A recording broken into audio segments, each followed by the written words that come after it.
პერიოდული პრესა 1819 წლიდან დღემდე. ქართული პერიოდული გამოცემების 100-ზე მეტი ექსპონატი ბათუმში საჯარო ბიბლიოთეკაში გამოიფინა. გამოფენის ინიციატორი საქართველოს პარლამენტის ეროვნული ბიბლიოთეკაა, რომელიც ბეჭდური პერიოდული გამოცემების ყველაზე სრულყოფილ კოლექციას ფლობს. რუსტან აბაშიძე ესწრებოდა გამოფენას და ახლა იგი პირდაპირ ეთერში ისაუბრებს. რუსტან, გისმენთ. ბათუმში ასეთი მასშტაბის გამოფენა პირველად იმართება, აქ წარმოდგენილი მასალები ფართო საზოგადოებისათვის აქამდე უცნობი იყო. პერიოდული გამოცემები ქრონოლოგიურადაა დაალაგებული და თანმიმდევრულად ასახავს ქართული მედიის განვითარების საინტერესო და ხშირ შემთხვევაში დრამატულ ეტაპებს. არანაკლებ მნიშვნელოვანია პრეზენტაციები, რომლებიც გამოფენის პარალელურად მიმდინარეობს, ასევე დისკუსიები, სადაც განიხილება საკითხი, თუ როგორ გახდეს ბიბლიოთეკებში დაცული იშვიათი კოლექციები ხელმისაწვდომი დაინტერესებული პირებისათვის თანამედროვე ტექნოლოგიების გამოყენებით და რა როლი ეკისრება ამ მიმართებით მედიასა და არასამთავრობო სექტორის წარმომადგენლებს. ამ გაზეთმა ბათუმში საფუძველი ქართულ პრესას დაუდო. ბათუმის მოამბე აჭარაში პირველი ქართულენოვანი ბეჭდური გამოცემა იყო. გაზეთი 1911 წელს გამოვიდა და მხოლოდ 4 თვე იარსება. მისი 4 ეგზემპლარი საქართველოს პარლამენტის ეროვნული ბიბლიოთეკის პერიოდული გამოცემების კოლექციაში ინახება. ბიბლიოთეკის ასლები დღეს ბათუმში პირველად საჯარო ბიბლიოთეკის დარბაზში გამოიფინა. გამომცემლები სარედაქციო წერილში აღნიშნავდნენ, რომ ისინი პასუხისმგებლობას გრძნობდნენ, რომ ეს იყო პირველი ბათუმის გამოცემა და ამიტომ პირობას იძლეოდნენ, რომ მიუკერძოებელი იქნებოდნენ საკითხებისადმი. ისინი პატიოსნას მიაწოდებდნენ ბათუმელ მკითხვას ინფორმაციას და არ დაამახინჯებდნენ მას. პირველი ქართული ბეჭდური გამოცემა, პირველი ქართული გაზეთი ასე. ქართული ბეჭდური გამოცემების 100-ზე მეტ ექსპონატ შორის, რომელიც ეროვნულ ბიბლიოთეკაში ინახება, ყველაზე ძველი 1819 წელს გენერალ ერმოლოვის მფარველობით და უშუალო ხელშეწყობით გამოცემული ქართული გაზეთია. პირველ ინფორმაციას მკითხველი გაზეთიდან მთავარ გვერდზე დაბეჭდილი მთავარმართებლის განკარგულების ფორმით იღებს და ის მოხელეთა დანიშვნასა და დაჯილდოების ცნობებს ეხება. აქ წარმოდგენილია ქართული ბეჭდვის განვითარების ყველა ეტაპი, პირველი ნაბეჭდი ქართული გამოცემიდან მის ბოლო თანამედროვე გამოცემამდე.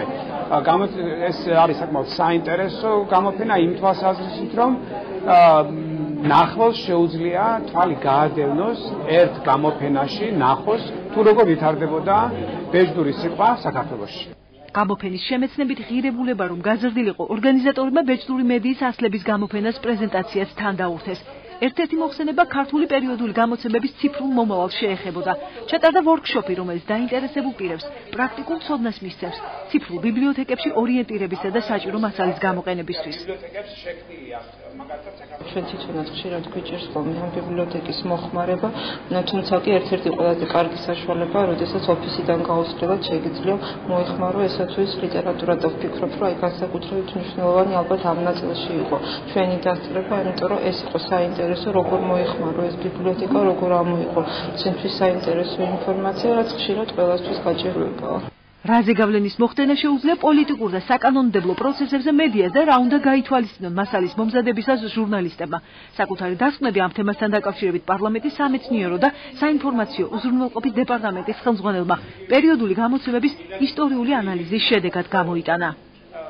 ვფიქრობ, რომ ცუდი არ იქნება თუ ჟურნალისტებს ეცოდინებათ რისი გათვალისწინება შეუძლიათ მათ თავის ყოველდღიურ საქმიანობაში, როდესაც ისინი მოელიან, რომ მათი სტატია, მათი რეპორტაჟი ამ თუ იმ საკითხზე მივა საჭირო ადამიანამდე, კონკრეტულ პოლიტიკოსამდე, პოლიტიკურ ჯგუფამდე თუ გარკვეულ სოციალურად აქტიურ რაღაც ორგანიზაციამდე, რომელთა მათ შესაბამისი პოლიტიკური ქმედება განახორციელონ. როგორ გამოჩნდა და როგორ ვითარდებოდა ბეჭდური რეკლამა ქართულ პრესაში? ამ კითხვაზე პასუხის გასაცემად ეროვნული ბიბლიოთეკის თანამშრომლებმა საზოგადოებრივ-პოლიტიკური პერიოდიკიდან 1800-1994 წლების ბეჭდური გამოცემები შეარჩიეს. მკვლევარები ამბობენ, რომ საინტერესო და ცოცხალი სარეკლამო მასალებით ყველაზე უფრო დატვირთული მე-19 საუკუნის რეიტინგული გაზეთები იყო. პირველი რეკლამა ჩვენ რომელიც ამოვიღეთ, ეს იყო სტატიური ხასიათის, რომელიც დაიბეჭდა გუთრის დედაში და ეს იყო სათიბი მანქანის რეკლამა. მე თანდათან ხვდება უფრო, რა თქმა უნდა, თავიდან ძალიან დაბალი ხარისხის იყო და პრიმიტიული იყო, მაგრამ თანდათან მე მაინც ასე თუ ისე ვითარდებოდა. აი ძალიან საინტერესო რეკლამა ქონდა, კალოშების რეკლამას, ძალიან საინტერესო, რესტორნებს იქ შეხვდა რესტორნების, ბუფეტების რეკლამები, რომელსაც კარგი ის ქონდა სათაური, ინტელიგენტური მაგალითად რესტორანი. დროება, ივერია, სალიტერატურო გაზეთი, კვალი, ამ და სხვა უძველესი ქართულენოვანი გამოცემების ასლების ნახვის საშუალება დაინტერესებულ პირებს ბათუმის ბიბლიოთეკაში ხვალად შეეძლებათ. საპრეზენტაციო თემები სოციალური მედიის, არასამთავრობო სექტორისა და ჟურნალისტების თანამშრომლობას შეეხება. ასევე განხილული იქნება ის მეთოდები, რომლითაც რეგიონული ბიბლიოთეკა გახდება თანამედროვე რესურს ცენტრი ჟურნალისტებისა და მესამე სექტორის წარმომადგენლებისთვის. შეგახსენებთ, გამოფენა ორდღიენია, ქართულ პერიოდული გამოცემების ძველი და იშვიათი ასლების ნახვის საშუალება დაინტერესებულებს და პრეზენტაციებზე დასწრების საშუალება მსურველებს ხვალაც ექნება. რის შემდეგაც გამოფენა ქუთაისში გადაინაცვლებს საქართველოს პარლამენტის ეროვნული ბიბლიოთეკის წარმომადგენლებს. დაგეგმილი აქვთ მოძრავი გამოფენა საქართველოს თითქმის ყველა ქალაქში მოაწყოთ.